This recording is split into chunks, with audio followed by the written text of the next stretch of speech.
तोर माया पागल हो गे हो, दिन रात तोला सोचत हो।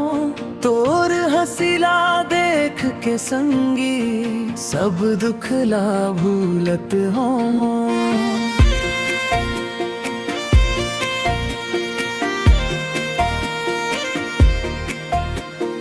चंदा जैसन चमके चेहरा, आँखी माँ जादू भराए। तै जब मुस्काथस संगी, दिल मोर खुशी ले भराए। तोर नाम ले धड़कन जागे, मोर मन हा तोर संग भागे। एक झलक बस मिल जाते, सांसन में सुकून उतर जाते। तोर संग रहना हो हर जन्म, तोर बन के मोर दिल के हर धड़कन माँ।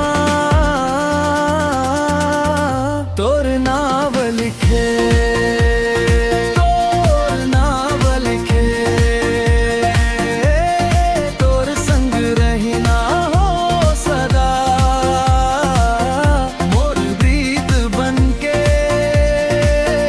तोर नाव लिखे, तोर नाव लिखे। मोर मन के हर कोने मन।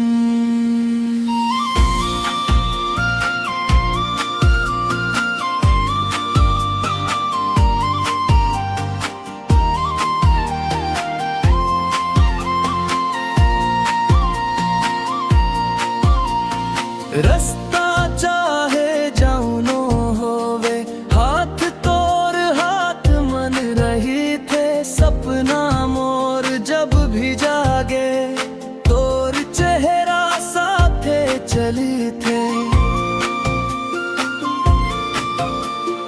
दुनिया चाहे जैसन घूमे, मोर नजर तय माटी के।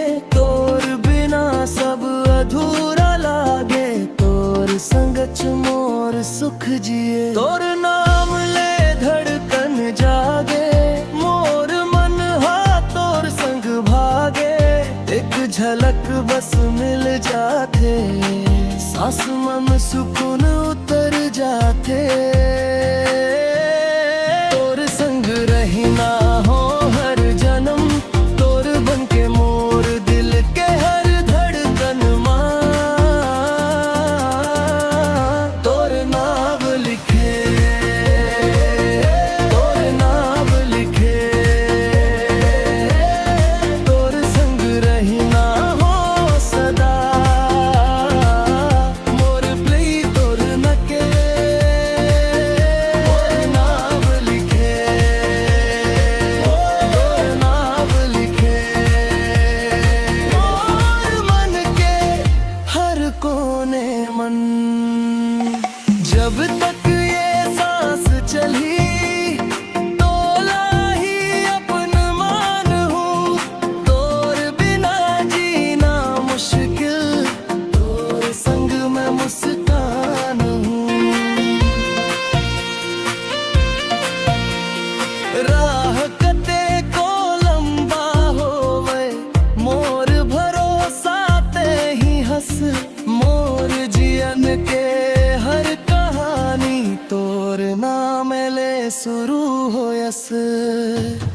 तोर संग रहना हो हर जन्म, तोर बन के मोर दिल के हर धड़कन माँ। तोर नाव लिखे, तोर नाव लिखे।